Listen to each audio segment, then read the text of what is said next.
and welcome back to another episode of the Young Dad Podcast. Whether you're outside grilling, mowing the lawn, changing dirty diapers, or maybe finally, just maybe, got a moment to sit back, relax, and welcome to your favorite podcast. Wherever you're at, whatever you're doing, thank you for tuning in. Thank you for listening. I'm your host, Jey, and today I have an incredibly inspiring guest whose life journey is a testament to resilience, faith, and the power of taking proactive steps toward a better life. Joining me today is Steve, the founder and executive director of Steps Ministries, a nonprofit dedicated to helping people improve their lives, grow closer to God, and prevent addiction. Steve's personal struggles with alcoholism, along with family battles with substance abuse and mental health issues, led him to leave a successful 38-year career, that's a tongue twister, in the business world to found a ministry that brings hope and practical solutions to those who are hurting. He's the author of two impactful books, Steps, S-T-E-P-S, A Daily Journey to a Better Life, and Next Right Step, How to Live a Better Life. And he shares his wisdom through the Steps Journey blog and Next Right Step podcast. With decades of experience in leadership positions at IBM and extensive work with nonprofit organizations, Steve combines professional expertise with deep personal understanding. He's dedicated his life to sharing principles and practical steps that have helped millions around the world find joy, peace, and purpose. In today's episode, we'll delve into Steve's journey from personal struggles to founding Steps Ministries. We'll explore how proactive parenting can help families navigate the risks facing teenagers today, discuss practical ways to deal with worry and anxiety, and learn how to live more intentionally. So grab a seat, grab a juice box, get comfortable, and let's welcome Steve to the show. Steve, welcome. Jey, thank you so much. Good to be here, and I love your hat. Thank you so much. No, I'm excited for you to be here. I love talking. I love hearing stories, especially stories that are fueled with resilience, faith, and being proactive. Those things are like right up the Young Dad Podcast alley. So they align perfectly with what we're all about here. So your journey from the business world to founding a ministry is truly remarkable. That doesn't just happen, but when you know how these stories happen, they happen a lot for however that makes sense. You know what I mean? I do. Yeah. In fact, it's funny. What we go through tends to prepare us for what we're meant to be. And these days, you're right. I meet a lot of people who had situations and circumstances similar to mine, but most of them are just not out there talking about it. So we try to help them do that. Very true. No, very true. So could you share with me share with us, the listeners, or what, you know what I mean? That's a complicated saying here. But what motivated you to make such a significant life change after 38 years at IBM? Because the average person that's going to hear that's listening to this podcast, will likely understand, from a faith aspect if they're listening to the show. But they also may not get it. It's like, man, I had a 38-year career. Like, you're pretty solid. If you started working at 25, it's going to be 40, you're going to be in 60, kind of all these things. And most people are going to math that and be like, well, why? Why would you do that? That seems silly to the average person. So what motivated you to make this significant life change from IBM, a successful career, and how that shaped your vision for the Steps Ministry? Yeah. Well, you're right. Is that first, most people these days hear something about a 38-year career with one company and that they can't even connect with that. But it was a different time when I started. It was actually fairly common, to have long careers with one company, especially that one. IBM, it was the norm rather than the exception. Not so much anymore. But, I did have a good career. I enjoyed it. I got a lot out of it. I think I was pretty good at it. But what a lot of people didn't know is that for many of those years, I was a high-functioning alcoholic. And when I say high-functioning, I don't say that to pretend that makes me less than one, right? I only say it to differentiate, to say that there are millions of people out there who are going to work every day. They may be very productive. They're not lying in a gutter somewhere, but they have an addiction. It could be alcohol. It could be drugs. It could be behavior. It could be lots of things. So I meet them all the time. And a lot of them are still trying to figure out that, hey, there might be an issue that I ought to think about. In fact, I've come to reach a hypothesis that we're all addicted to something, Jey. Addiction is a compulsive habit we do over and over again that has negative consequences, and we find it hard to stop. Well, guess what? We're all addicted to something. In my case, it happened to be alcohol, but other behaviors as well that I learned along the way. So that was the journey that led me into this world. And then it was a series of events, I think, that helped me reach the conclusion that life can be different and it can be better, and that maybe there's some things I can help do about it. That's the bird's eye view for you people that are listening there, which is really cool because you're so right on the addiction piece of it. We all have our things we're addicted to. Actually, I was just talking about this last night um, at Awana with a bunch of leaders. So every Monday night for my church, we have an Awana club. People don't know what Awana is. I'm pretty sure I've talked about it a couple times here on the podcast, but it's a youth ministry is what it is. And us, some of the other leaders were talking. We were just sitting in a circle. The kids had the Awana store last night, so it was pretty casual, it was pretty laid back night. And we were just chilling, talking. Then we ended up talking about addictions and oh, this is an addiction, this is an addiction. Addiction is addiction. It looks different in everybody. I'm addicted to what do I do that has negative? Go to my day job. That has some negative consequences. No, I'm kidding. But no, you're 100% right. Probably could stop. Energy drinks and things like that are a vice for me. I spend too much money on them. So negative consequence there is I spend money that I don't really want to be spending on them, but I drink them and then I have the caffeine and then the side effects from it, the tiredness, lethargy, the need for another one, and just the constant cycle that brings and whatnot. So it's really hard to kick those addictions. Everyone has them. And alcohol is a tough one that I've seen personally in my life. My biological mother's an alcoholic, hence why I never got the opportunity to live with her or know her as anything more than my biological mother. Unfortunately, my grandfather, her dad, is also an alcoholic, but he was able to recover throughout his life and make some significant life changes. So I got to be around him for quite a bit before he passed many years ago and whatnot. But addiction is tough on a lot of people. Addiction's tough. Just put out a podcast recently here on the feed. Well, a couple months ago now, episode 183, I talked with Janice and her daughter. And that was a really cool conversation because Janice is a recovering alcoholic and she's in recovery. Once you're in recovery, you're always in recovery. And I actually had her and one of her children on the podcast as well. So we got to talk about the whole dynamic from the addicted parent perspective and then also what the child went through at the same time during that addiction. And it was really cool and it was really powerful to see that dynamic and see how that impacts people and impacts different people you're around. Yeah, because it's a lot more prevalent than most people know.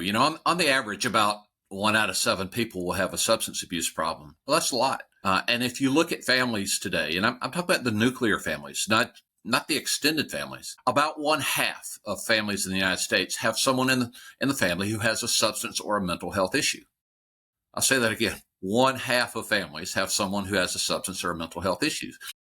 It could be alcohol. It could be pills. It could be depression. It could be anxiety. It could be lots of things. And, in my family, the odds were a little bit different. We raised the average a bit between me and my wife and 2 of our sons. Actually, 3 out of the 4 of us had a substance problem. But it was those challenges, really, that, as often happens, that led to great changes in my life and our lives, and actually ultimately led to, starting Steps Ministries. Yeah, that's beautiful. And that's a significant number to let sink in, right? Like half of nuclear households, half have challenges with substance abuse and mental health issues. And you think hearing that is, what are we doing about it? You can hear those numbers all day, right? Like I work in the mental health field, 9 to 5. As soon as we're done recording, I'm going to end this and I'm going to go get ready for work and go to my day job and be there all day working with youth and families and kids and whatnot. If you look at my bio on Instagram, it'll literally says master's in developmental psychology. And, I'm a mental health clinician 95. I put that out there everywhere for people to see. Granted, the advice and things I say on this podcast are, of course, disclaimer, not professional advice for anybody. They're just my opinions and things like that on different things and things that I've learned over time as well, my experience more or less. But those numbers are staggering, right? I think my household is with you as well. Myself, my wife, my daughters. I think we're 4 for 4 with the mental health issues. But some of those things are genetic. Luckily, there's not any, and thankfully, there's not any substance abuse in the home, and I'm very grateful for that because it's something I strive really hard at personally to make sure that I don't get caught in any of those cycles that I've seen in my family, that I saw because of my biological mother. When I had kids and knowing what's having kids, like, man, I never got to be around my biological mother because of substances, because of alcohol, because of these things. I'm not going to do it because I don't want to even risk that or take any steps close to that. So there's something that, every household deals with, though. Every single household deals with.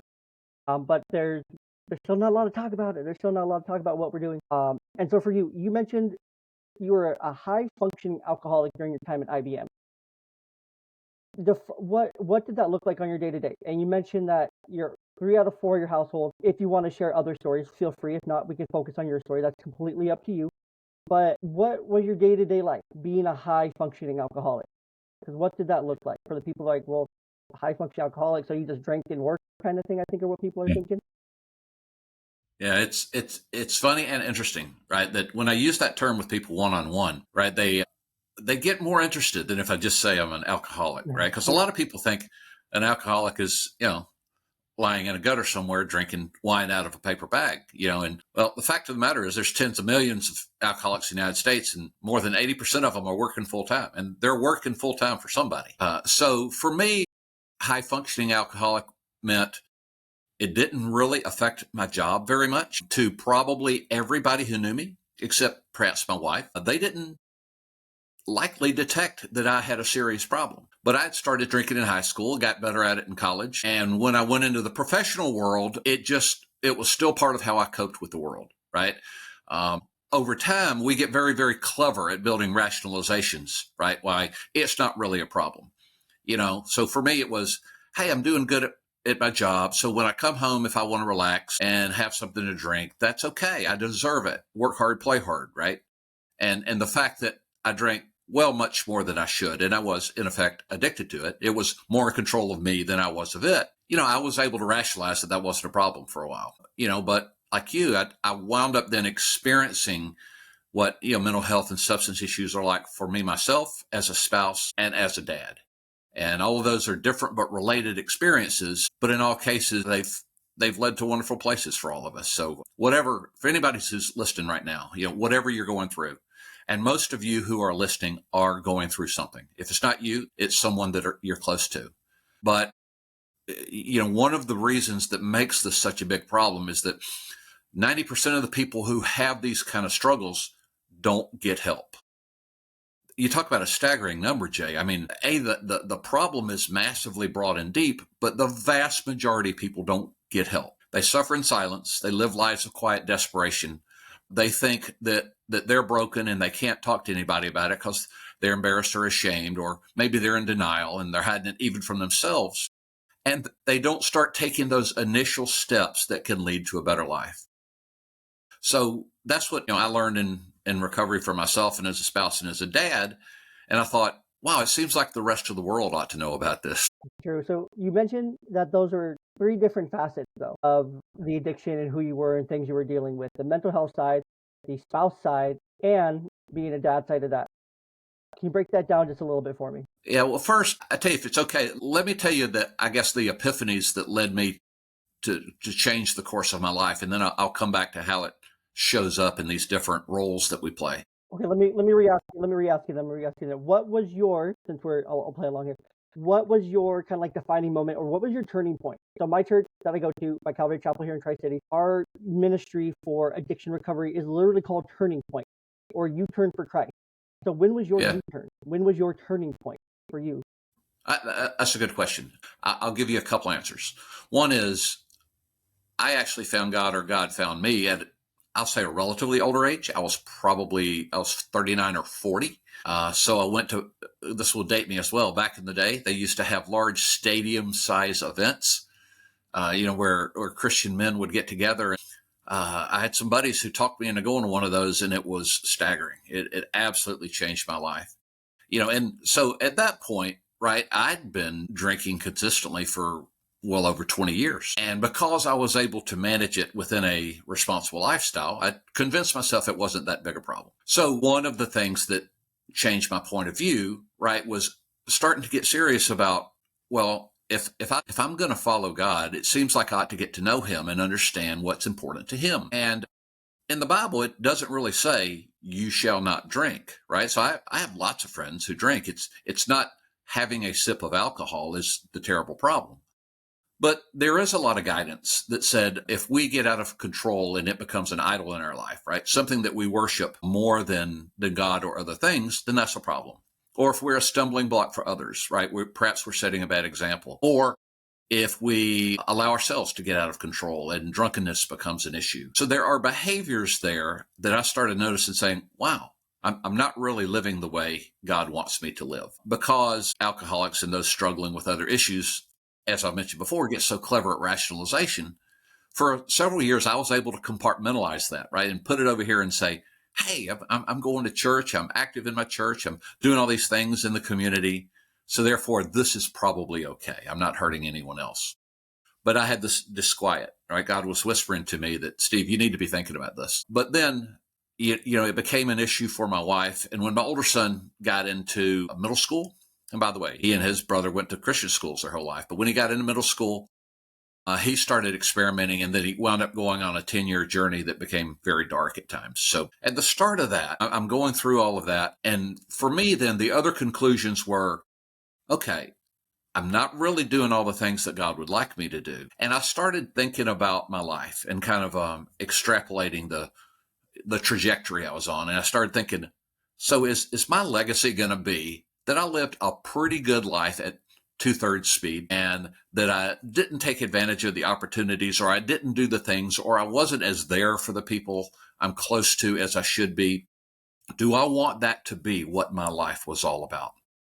And that became a very frightening thought. I mean, frightening, frankly, in a good way, So I just got to the point where I said, this can't go on, and I made a decision to change, and the rest of my life has been a different journey, yet tied to the first one, but it's been so much, much, much better. It's really that confluence of things, spiritual for me, personal in terms of looking ahead to the trajectory of my life, and also becoming a little more honest on saying, I'm not really being the man that God wants me to be, or that I could be, even in the present. So those just became enough of an impetus for me to say that this has to stop.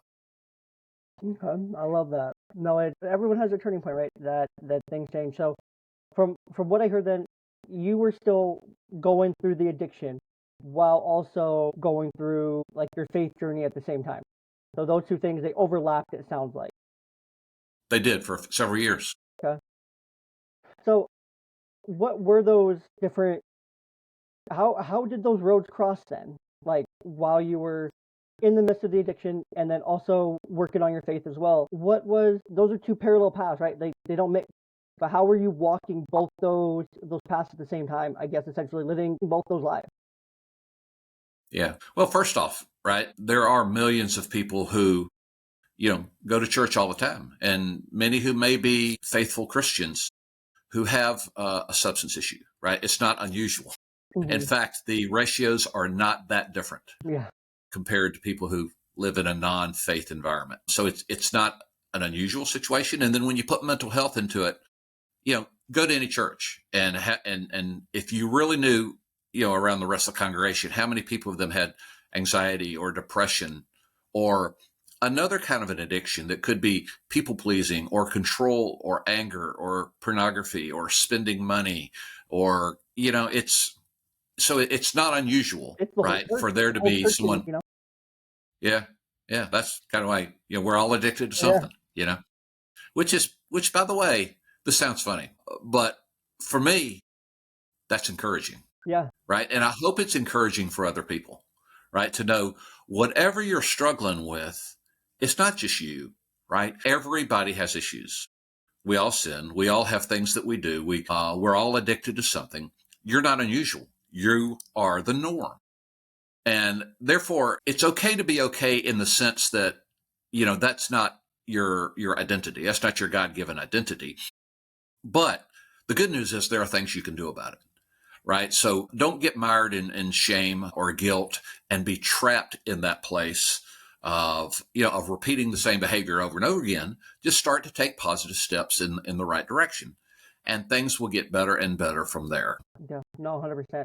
So the husband and the dad aspect of this you mentioned. How did you you mentioned a few times now, so I'm trying to formulate this question.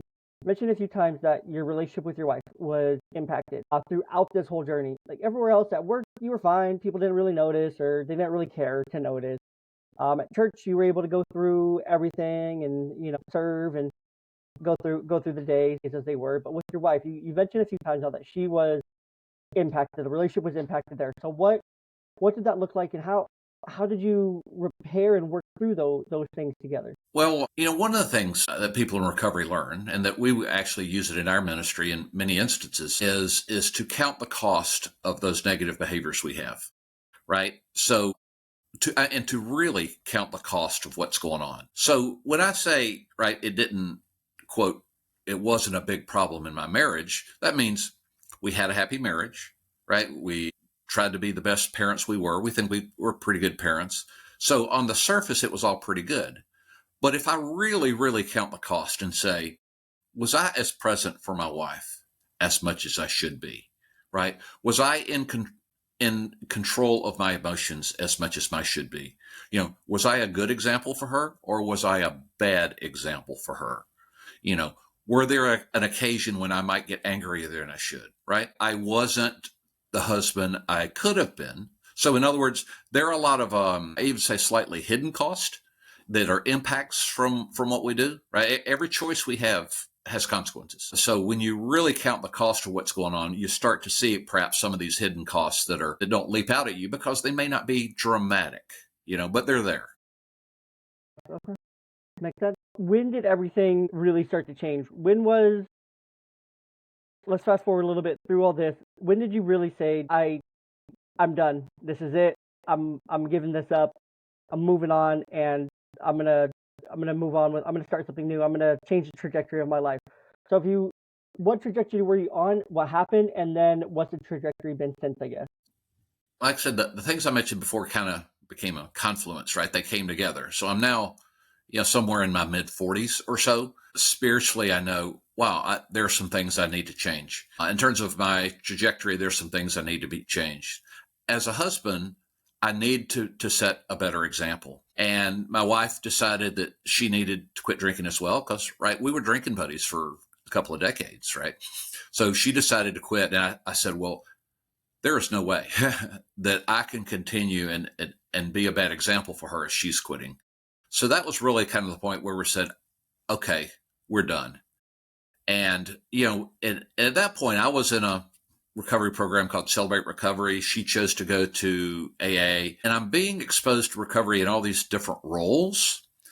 And over a relatively short period of time, probably measured in months, I had these 3 epiphanies that really, again, altered the trajectory of where I was going in my life, right? The first was that many of the world's worst problems, and I would put substance abuse and mental health issues in that category, right? In terms of being life-altering, family-altering issues at times. But many of those problems are very treatable. Now, in some cases, there could be a mental issue, and in some cases, there's a physical issue, like a medical issue. In some cases, it could be a trauma-induced issue from young. So there's a lot of different factors involved. But whether or not there's a medical component, in almost all cases, treatment will help. It will either reverse or minimize or help deal with the issues that are going on. So treatment is almost always positive if it's handled correctly. So I thought, well, that's pretty cool. But the problem is most people aren't getting any treatment, right? They're not talking to anybody. They're not seeing a counselor. They're not in a program. They're not, et cetera. So I said, okay, some of the world's worst problems are actually treatable. The other thing I saw is the way you go about dealing with those issues is to live life better. In other words, we are designed as kind of holistic beings. And the Bible talks about, heart, soul, mind, and strength, right? We have an emotional component and a mental component and a social component. And we have a personal component, which is our will. We have a spiritual component. And God designed us in an integrated manner. All those things work together. But when we start noticing, there are actually, principles that have been around in many cases for decades or even for centuries about how we can live life in those different areas. Many of them come from the Bible. They also come from recovery, psychology, neuroscience, personal development, wellness. There are things that have been proven to work and that help us in those different areas. And so the way to deal with an issue such as an addiction is not just to, by a force of the will, say, I'm done, but it's to start living life better. So I thought, well, that's pretty cool. So we can deal with life's issues, and the way we do it by living life better. And then in my recovery program of choice, Celebrate Recovery, they also, just like AA, have these things called the 12 steps. And They put the 12 steps up there, and I thought, well, I'll be darned. Those look like the Bible to me, which in effect they are. Mm-hmm. They're very biblical in their origin. The authors who wrote them were intentional about that. They don't scream religiosity to anyone who's been to an AA meeting, right? But yet they are. And then the question, I guess, that really changed me, right? At that point, let's say I'm a couple of years into recovery. So I'm not drinking anymore. My wife's not. Our life is stabilizing. We're still concerned about our teenage son, right? He's still going through his issue. But I'm 25 years into my IBM career or something like that. But the question I ask myself is, if we can help minimize or prevent world's worst problems, and the way we do it is by living life better, and that includes living life the way God would like us to do, why do we wait until people crash and burn and then send them to recovery for 2 years, right? Why don't parents raise their kids this way? Why don't we teach this in middle school or high school? Why don't companies use these principles in their professional development programs? Where do people learn how to live real life? And the answer is a lot of them make it up as they go along, or they learn from bad sources. But there are proven principles that help us live life better and prevent problems, and they're out there. And so that's what Steps does. We try to make those things simple and easy to understand so people could take steps on them, and maybe to prevent some of these life-altering problems, but certainly to live life better and find more peace, joy, and purpose, and to be more effective and productive and relational and proactive and intentional. So I went to look for resources about things like that and didn't find a lot. So I wrote a book, and I didn't really know I was supposed to write a book till I did. So it happens to be here. So Steps: A Daily Journey to a Better Life is about, it takes a lot of these biblical principles from the world of recovery, but it talks to how do you use them in normal life. It's not really a book about addiction or recovery. It's a book about living life the right way, but it embodies a lot of these principles, right? That a lot of people, they may have heard them, but they don't live life that way because, and maybe they don't know how. So we really try to focus on, here's how you can. Here's some simple steps to take, and you can get better one day at a time. Yeah. No, I love that. That's so cool. That's so powerful. And I really like what you said too. The perfect way to say it is, why do we wait till someone's already crashed and burned before we help them, right? Why do we wait so long for a teenager to go through an addiction cycle, through middle, high school, into college, and then become an adult? They'll struggle with it for years upon years upon years, and then help them, right? Why do we wait so long for all these things to happen to help someone, right? Like, where's the proactive approach? Where's the preventative approach, right? Where are these things taught? They're not taught in schools. A lot of other things are taught in public schools and among the public school sector, of course, as well as the private school as well. There's different things taught in different schools and whatnot. Not that. That's not taught.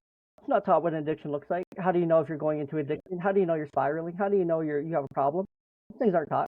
Things are taught. Well, you like to talk to parents, so let me give you an answer in a parenting context, right? So when I was then moving toward, after I wrote the book and I started blogging, and I became fascinated and I think led by doing that, and I felt called to say, I think I'm supposed to leave the business world and go into ministry. And there were several pastors at my church who knew the direction I was moving in, but I was still trying to shape what form should this ministry or this nonprofit be. And the youth pastor came to see me, and he said, Steve, I kind of know the general direction you're going in. Whatever you do, one of the main things I would implore you to do is to include a focus on parents. He said, let me tell you what it's like in the local high school, right? He was the youth pastor, right? The kids in the local high school, he saw multiple times a week. So he'd say, drinking or smoking weed's not really a big deal to them anymore, right? It's kind of, most of them do it. It's not really frowned upon. Even if they don't really think there's anything bad with it. So that's just kind of the tickets to the dance. Mm-hmm. The problem is that too often it goes from there to pills, or in some cases to cocaine. And then in some cases, we wind up with an overdose or suicide. And he said, and then let me tell you what it's like for the parents.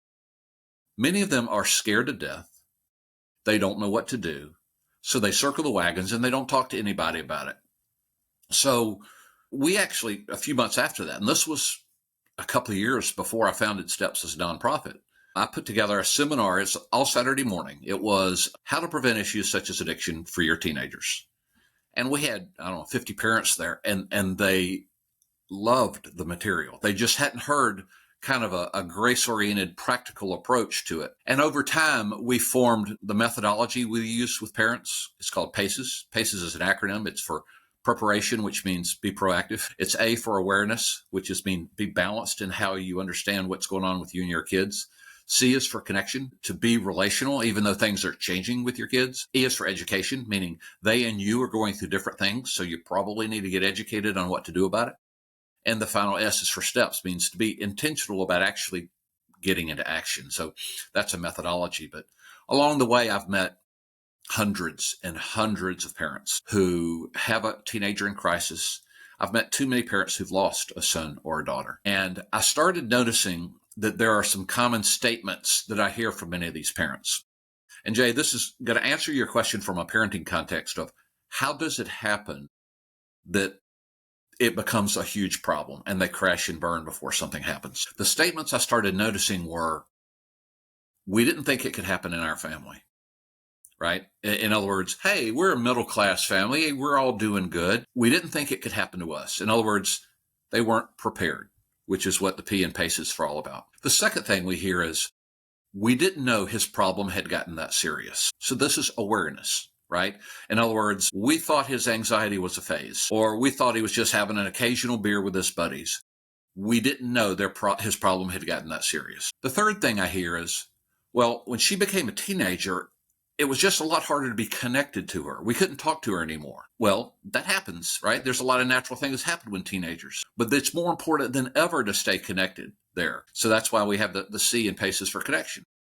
The fourth thing I heard is, when we started figuring out they were struggling, we didn't know what to do, right? That's common, right? We're not born with this knowledge, but we can get the education about it to do it. And then the final of the 5 statements we hear, which is heartbreaking, right? Which is, we waited too late and we should have done something sooner. And to talk to a mom or dad who's lost their son or daughter and hear them say, we waited too late, we should have done something sooner, it's heartbreaking. So you put all those things together, even good parents, right, are busy and distracted, sometimes naive, and very often unaware of what's really going on. So you have to be proactive and intentional about it, or else you're going to miss it, right? Your kids have changed as teenagers. They're facing different things, and you have to change too. And the good news is, it's not rocket science, right? You don't have to change who you are. You just need to learn some basic principles about how to be proactive and balanced and thoughtful and intentional and relational, and do that on a regular basis and understand the world they're going through, because it happens too much. I mentioned one last thing, then I'll stop there. I too often see parents who, they have their own work. They're really busy. They're driving their kid to, baseball practice or, piano recital all the time. So they're scrambling. And the way they evaluate how things are going is, hey, are they doing okay in school? That's one thing. The second is there some activity that they do? And the third is there a major problem that I'm seeing? Well, those are just surface level metrics there, right? Those verily touch the surface. They don't get into, is her anxiety deeper, and is it an issue that's really causing her problems? Does he not feel like he's fitting into the crowd, and that's a big enough issue to him that he's willing to change his behavior and make bad choices about it, right? So good parents, really good parents who want to be good moms and dads, sometimes are just too busy and distracted and unaware and naive. But the good news is there are simple steps they can take to move in the right direction. Yeah, no, those are simple steps, very actionable, very attainable. And I've seen it happen. I lost my younger brother about 5 years ago now, I think, to an overdose, and it was really hard. It was really hard on the family. It was really hard on me. It was really hard on my dad, especially, to lose a son and to see that happen within our family. So it happens. It happens within families all the time, every day. And there are a lot of things that you as a parent can do. There's a lot of things that you as a dad specifically, you can do, especially to make that changes. I mean, hopefully this podcast, I hope and pray that this podcast finds those dads that need to hear it the most, so they can apply these things we're talking about, these acronyms and these ideas that you have that are beneficial to them, and they can apply them and they can learn more, and they can, hopefully save their child before it's too late. before they're not able to save them and rescue them. They're able to extend their hand, and hopefully the teenager grabs that hand, or the young adult grabs their hand, and can start to lead a life to recovery. So it's really important that we're there, that we're proactive with our approach here. We're prepared, and so with all that, so Steps Ministry was born out of all this. The book was written. Steps Ministry was born on this. He gave up drinking, fully entered into recovery. And I really love what you said about the 12 steps, and then also celebrate recovery. If you know the Bible, they are faith-based programs. They're intentional about that. Yes, they're not preaching throughout these, depending on where you're at. Some are more faith-based than others. Different churches have their own different programs when it comes to recovery. But it's really cool that you mentioned that, because it's 100% is faith-based. And that's kind of some of the fire that is under today in like modern times, is that they're too faith-based. People don't like them because they're too faith-based. It's like, well, you need some help to recover. If you're not willing to try something different, then we gotta help you recover somehow. So, but I digress there. So Steps Ministry, that was born out of it. What is Steps Ministry, and can you explain it just a little bit for us? Yeah. Well, I guess our mission is to provide practical resources for hurting people to find help, healing, and hope. Practical means easy to watch videos, short online courses that you can scan and watch the short videos that you want. Grab the information you need, consume the whole course in 45 minutes. So practical resources rather than, I do write books and we do longer form things, but a lot of people these days are too busy for those. So practical resources for hurting people, I would suggest that means all of us, some more dramatically than others, but even your friends who look like they have it all together have something going on. And then the words to provide help, healing, and hope are not just cool words to put in a mission statement, right, for a ministry. Help means how-to things that you can put into practice on a daily basis. Healing means understanding that when you're hurting, you're not the only one. Others have been where you are. We understand. We've been there too, but there are things that you can do about it. And then hope is, I love these two words together. It's the realistic assurance that you can have a better future, right? Not empty promises, but the realistic assurance that you can have a better future. And how can I look to a mom or dad or someone who's struggling themselves and say, you have a realistic assurance of a better future? It's because there are steps you can take that have been proven to work. It's because there are tens of millions of people who've been where you are and they've gotten better. And it's because we have an all-powerful God who's in control of things, who will be with you every step of the way, right? So there is a realistic assurance that your life can get better. It doesn't mean all your circumstances are instantly going to become perfect, right? But your life can get better. So that's what we do. I love that. And so we're getting a little bit closer to the end here, and I want to hear directly from you.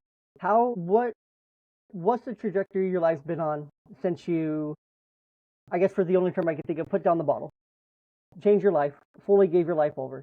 How's your life changed? What things have changed in your life? What things have gotten better? What relationships have gotten better? What areas have improved? And, what trajectory is your life on today versus where it could have been? That's a good question. Let me think about it. It occurs to me to answer it in three phases. One is right after you stop drinking, right? And like for me, by then I've been drinking for 30 years or somewhere along this, right? So for anyone who's stopping, to know for a number of months, maybe a good bit of a year after that, you're going to have to refigure out some things, right? Because you have come to depend on a substance to help you cope with life for a period of time. And in some cases, you may have to think about, am I hanging around people or going to places that are a temptation to me? So you have to think about that. And at first it may seem, well, I'm not going to have any fun anymore. I'm not going to be able to relax. Well, those are all lies, right? But the point being, don't be surprised if for a few months it takes some work to do that. So I'll go through that. The second thing I'll say is not very long into it. For me, it was probably measured in months. The rest of that is, I can't believe how much better things are. I didn't know what I didn't know before, but to be more present and more grateful and more involved and more active and more peaceful all the time, it's just an amazing way to live. I don't know why it took me so long. I guess, again, I didn't know what I didn't know. So there's an ongoing part of my journey that I hope will continue forever, which is just life is just better now. The third thing that occurs to me is going from the business world into the nonprofit world, going from a large company to a small entrepreneurial ministry. And also, I would suggest stepping out in faith to go into ministry at all has challenges, right? Life is not designed to be perfectly easy at times, right? So this is a different world. But we're 6.5 years in from when we founded Steps. I don't know, I wrote the book 13 or 14 or 15 years ago. So it's been a long journey. And now, though, every day is a glorious challenge. The frustrating parts now are there are still so many people in organizations who don't know what they don't know.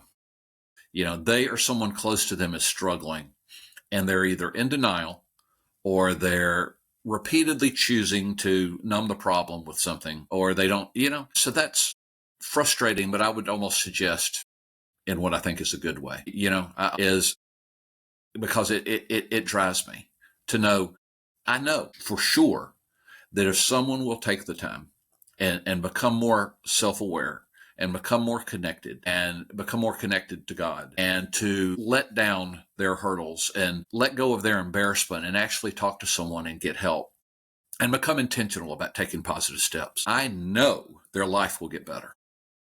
But a lot of them still don't. There's a guy I've been talking to recently, right, who's an entrepreneur in his mid-30s, really bright, great at business. And he had a habit he couldn't stop. And 3 months ago, he overdosed. And, my son was the pallbearer for his best friend from high school. And he's been to funerals of 2 of his other friends.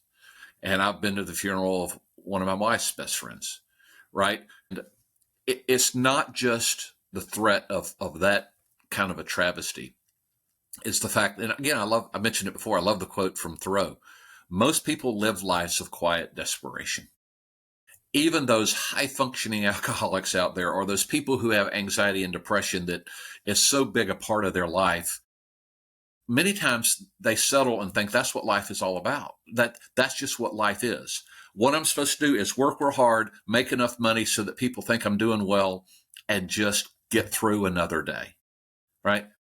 They don't know that, no, by being more self-aware and taking positive steps, you'll feel better about yourselves. By having closer relationships with people and going deeper with a few people and being real and honest and vulnerable, your relationships will change.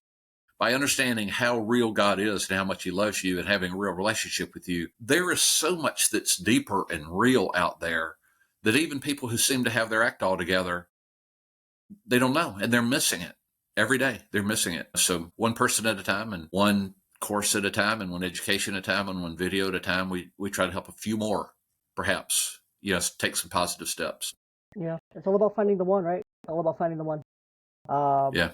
That's what Jesus taught in the parable of the 99, the sheep. Our job here on this earth, our mission, our purpose is to go and find the one that we need to help, the one that we need to reach. And so I hope and pray that this reaches the one that needs to reach. Yeah. Yeah. I know they're out there. I know there's someone out there that needs to hear this right now. And so my invitation to you is to pray, to ask, okay, why am I hearing this? Question it. Ask why. Okay, why did this come across my feed? Why did this come across, my suggestions? Or why did I find this clip? Or how did I find this podcast today? Why was this recommended to me? Well, it's because God wanted it to. God wanted to find you. God wanted it to reach you, and you're where you're at right now, and for you to listen. And so this is likely coming out on a Friday.